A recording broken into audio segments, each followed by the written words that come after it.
Les Congolais n'en peuvent plus de votre approche néocoloniale au service des multinationales européennes. Alors cessez, s'il vous plaît, écoutez-les, déchirez cet accord. Les masques tombent. À l'est de la République démocratique du Congo, nous parlait d'années de guerre, des millions de morts, d'innombrables réfugiés et des crimes de guerre indicibles. Et les Nations Unies, vous-même, vous avez pointé la responsabilité du gouvernement rwandais, de l'armée rwandaise qui soutient les rebelles du M23 et qui intervient directement, même avec des missiles, en République démocratique du Congo. Mais dans ce contexte d'agression contre un pays souverain, que fait l'Europe? Est-ce qu'elle va défendre bec et ongles, cœur et âme la souveraineté congolaise comme elle le fait pour l'Ukraine? Eh ben non, deux poids, deux mesures. D'abord, elle a offert l'année passée, rappelez-vous, 20 millions d'euros aux forces rwandaises. Récemment, la Pologne a été promettre tout le soutien, toute l'aide militaire possible au Rwanda. Et maintenant, vous signez un accord avec le Rwanda sur les matières premières, sur les ressources congolaises. Parce que oui, il s'agit de ça. Ici, on est en train de remercier, de récompenser en fait le Rwanda pour son agression. Comment est-ce possible? L'Europe, est-ce que c'était pas défendre la paix, les droits humains? Ben non, clairement pas au Congo. Là, apparemment, vous voulez les ressources. Le Congo détient entre 60 et 80% du coltan, essentiel pour les technologies modernes. Et cette guerre permet de piller facilement ces ressources. Un rapport d'une ONG indique que jusqu'à 90% des minerais stratégiques exportés par le Rwanda trouveraient son origine en République démocratique du Congo. Madame la Commissaire, déchirez cet accord. Mesdames et messieurs, bonsoir. Merci encore une fois d'avoir choisi BM News. BM News dans cette émission intitulée Spécial CENI. Nous allons parler un peu de la confusion au sein de l'Union européenne. Pourquoi j'ai dit confusion? Parce qu'il y a un moment, nous ici à BM News, nous avons sollicité le retrait, l'annulation du traité de l'accord entre l'Union européenne et le Rwanda. Pourquoi? Parce que l'Union européenne est une grande institution composée des pays développés qui sont en même temps des fondateurs, les pays, en même temps des fondateurs des grandes associations qui militent pour le droit des langues, des peuples et de leurs richesses. Et en même temps, qui sanctionnent ceux qui pillent, ceux qui massacrent, ceux qui détruisent d'autres pays appelés souverains, considérés souverains. Ça, c'est l'Union européenne. Et on était vraiment navrés, consternés d'avoir la même Union européenne contracter un mariage, signer un accord contre nature, contre le peuple congolais. Je vous ai largement lu le contenu de cet accord-là. La transformation de minerais, l'achat de minerais. Il y a eu même un grand homme politique français qui a donné son accord et qui confirmait pourquoi on pouvait contracter ce mariage-là avec le Rwanda.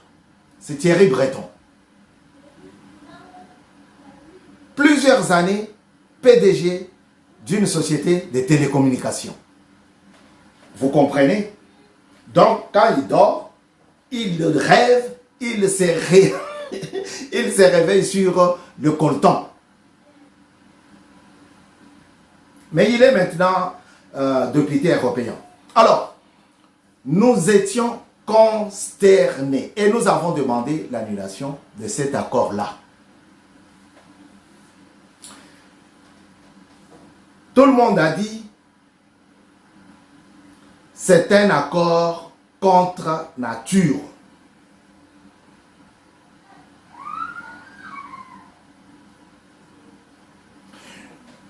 De l'autre côté, il y a eu la Pologne, un pays de l'Union européenne, qui va aussi faire un autre accord, signer un autre accord, pardon, avec le même pays, Rwanda.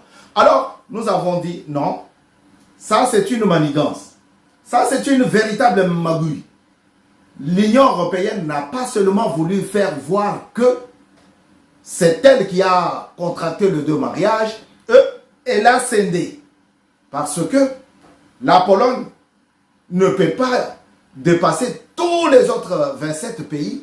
La Pologne doit courber les chines. Mais pourquoi la Pologne va aller toute seule et contracter le mariage avec le Rwanda en termes de militaire?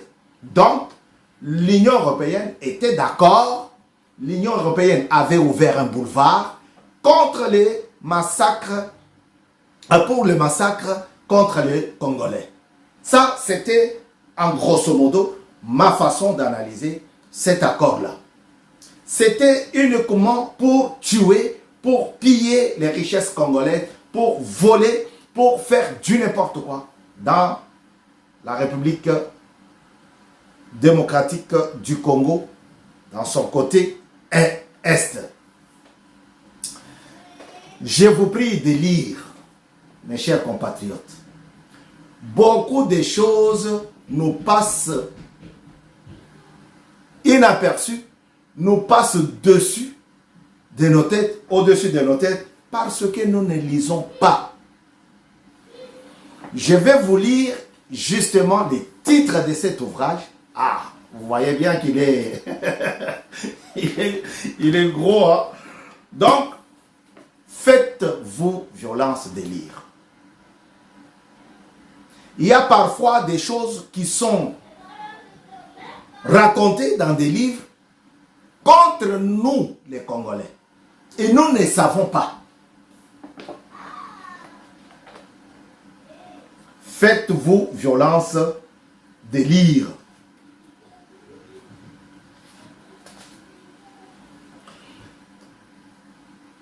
Partout dans ce monde, lorsque vous citez français, on voit l'Afrique. France-Afrique. La France a plus ou moins 14 pays francophones qu'elle a colonisés. À cela s'ajoute la République démocratique du Congo. Pendant son règne, Mobutu a fait beaucoup de cadeaux au président français. Mitterrand, Pompidou, Mitterrand, Chirac. Mais écoutez, quelqu'un dit, dans cet ouvrage, je vous ai dit, je vais vous lire les titres et une petite partie. Le titre, c'est La République de Mallette. La République de Mallette. Auteur Pierre Payan, un confrère à moi. Bientôt, je vais vous mettre ça, cette partie que je vais vous lire. Je vais vous mettre ça dans mon ouvrage. En téléchargement, comme on dit. C'est déjà à la fin. Je vais vous dire la personne qui parle. Villepin évoque aussi des fiches émises par les services très désagréables à son endroit. Furieux, Bourgi, Robert Bourgi, le frère à l'avocat de M. Mobutu.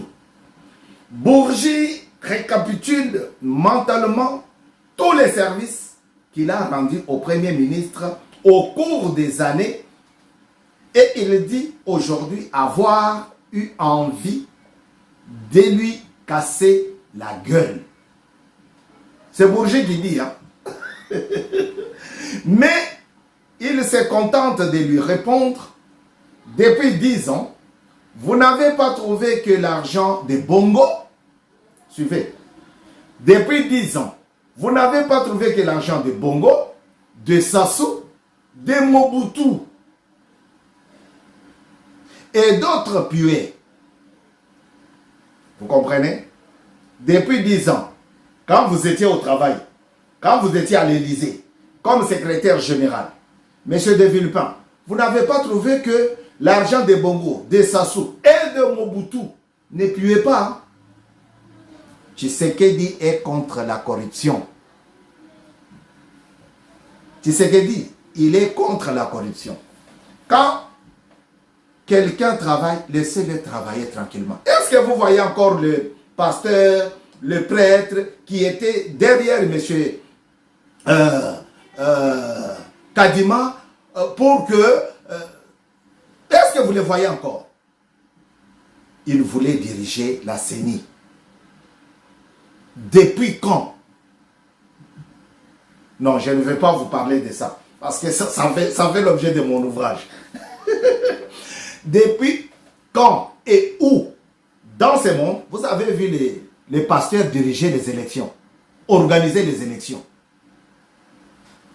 C'est une concession du ministère de l'Intérieur. Je prie au président Tshisekedi, papa, retournez cette histoire-là au ministère de l'Intérieur. Un pasteur doit être ami de la Bible. Un pasteur doit être ami de la Bible, prendre ce que Dieu lui a donné et révéler au monde dans les ténèbres. Un pasteur n'est pas là pour diriger les élections. Je continue. Cet argent, ils vous l'ont fait parvenir sans aucun retour de votre part, disait Robert Bourgi. Dixis. Robert Bourgi n'a en effet pas digéré le refus de l'octroi d'un visa.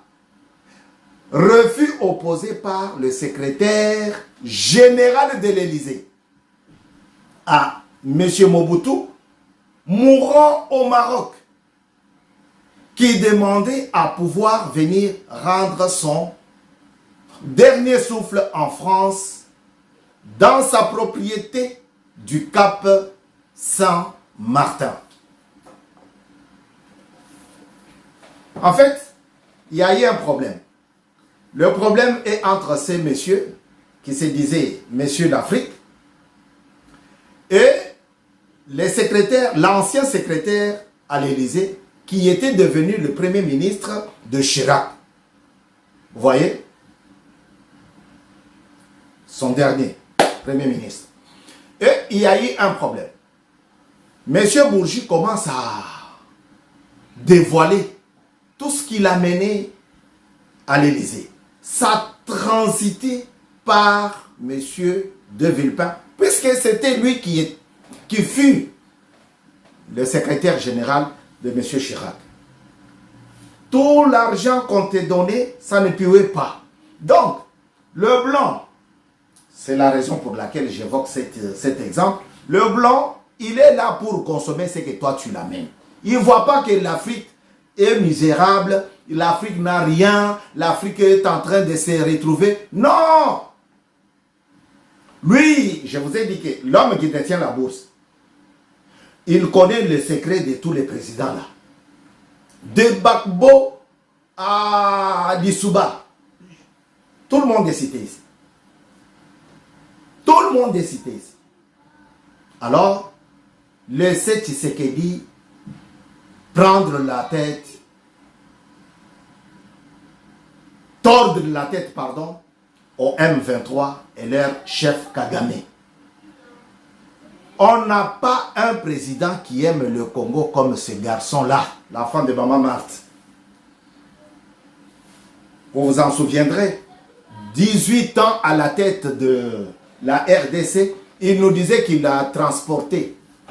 Il transportait le plateau de œufs. Il ne pouvait pas parler. Il dit, je transporte les ailes que personne ne me dérange. Et pendant ce temps-là, c'est de minerais, des tonnes et des tonnes de minerais qui partaient chez son frère Kagame. Et depuis que Tshisekedi est là, Kagame n'a pas vendu le coltan. Le Rwanda n'est plus premier producteur du monde de coltan. Vous voyez que on a un président à qui on doit du respect. On ne pouvait pas comprendre ces choses. Un président de la machine, un président de la machine, de la centrale des élections. Quelqu'un qui a organisé les élections générales du pays. Présidence, législative, municipale. Il sort aujourd'hui, il vous dit, non, je suis rebelle. Je suis devenu rebelle. Ah bon? Non. Ça se passe chez moi, en RDC. Frère, ce n'est plus question de vous dire, ton fongolamis. Vous vous ouvrez les yeux pour insulter le président. Il a entendu mon cri. Il est parti. Depuis qu'il est parti, vous avez entendu. Vous avez entendu au début de cette histoire. Vous avez, au début de cette émission, vous avez entendu. C'est un Européen qui demande l'annulation de cet accord. C'est un accord bidon. Comment vous pouvez aller contracter un mariage avec quelqu'un qui n'a pas de femme à vous donner? Papa, je viens prendre ta fille en mariage, mais le monsieur n'a pas de fille en mariage. C'est ainsi. C'est un Européen qui demande l'annulation pure et simple de cet accord. Président Tshisekedi, bravo. Là-bas, en Turquie, où il se trouve, il a rencontré Erdogan. Je pense que ça ne parle pas oignons, tomates. Non! Ça parle stratégie militaire. Il a rencontré le premier ministre hongrois. Ça parle stratégie militaire. Alors, admettons que Tshisekedi soit là-bas pour traiter ses affaires privées. On ne le dirait pas à la télé. On ne dirait rien à la télé. Alors, les choses ont changé. Le président est debout pour son peuple. Il veut donner la paix à l'est de la République démocratique du Congo. Il l'avait dit. C'est pour cela qu'il est en Turquie. Kagame, tu vas serrer encore la ceinture. À très bientôt sur BM News. N'oubliez pas, partagez nos émissions. Likez nos émissions. Votre seul j'aime que vous mettrez est d'une grande importance à nous. À très bientôt sur BM. C'était votre frère Bavon Moukoulou. Au revoir.